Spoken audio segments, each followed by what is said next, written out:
Une fois la décision prise de faire un potager, la seconde décision à prendre, c'est le choix du terrain. Alors Rémi, est-ce que vous pouvez nous expliquer un peu les critères qui font qu'on va choisir tel ou tel emplacement pour son potager? Oui, donc en fait, il y a deux choses importantes sur lesquelles on va se fixer. La première, c'est donc l'orientation, si le terrain est en pente ou pas. Si on a un terrain plat, il n'y a pas d'orientation vraiment à prendre puisqu'il va être toujours exposé au plein soleil.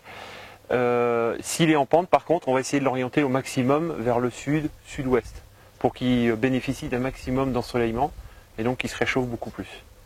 L'autre point important, ça va être aussi s'il y a des arbres tout autour ou des maisons, parce que l'ombre portée sur un terrain va faire qu'on va refroidir, cette partie de terrain va être beaucoup plus froide.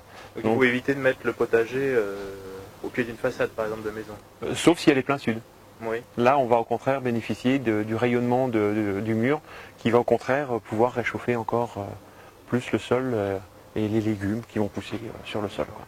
Et ensuite, donc, s'il y a quand même des zones d'ombre, est-ce qu'il y a des légumes qui sont quand même enclins à pousser dans des zones quand même assez ombragées où il faut absolument que tout le potager soit... Ah non, il y a des légumes, par exemple en plein été, les salades, on va les mettre dans des endroits plus frais parce qu'elles vont avoir moins tendance à monter en graines, ce qu'on appelle monter en graines. Donc elles vont préférer des sols et des endroits qui vont être plus frais pendant la période vraiment où il va faire très très chaud, au mois de juillet ou au mois d'août.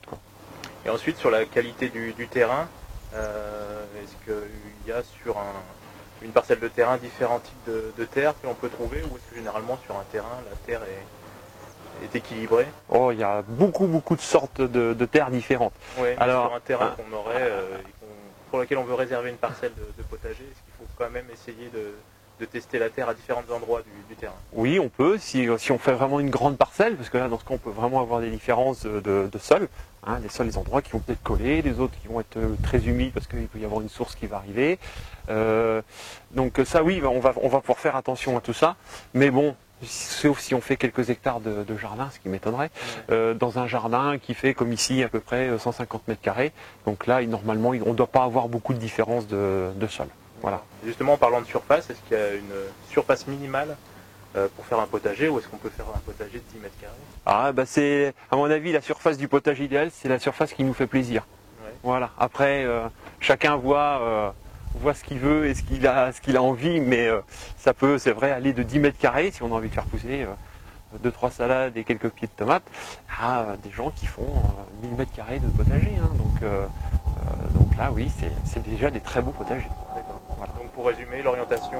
Alors, l'orientation, c'est vraiment sud-sud-ouest. Et quand on a un terrain en pente, et éviter les ombres soit d'arbres, soit de façade. Voilà. Très bien. Merci Rémi. De rien.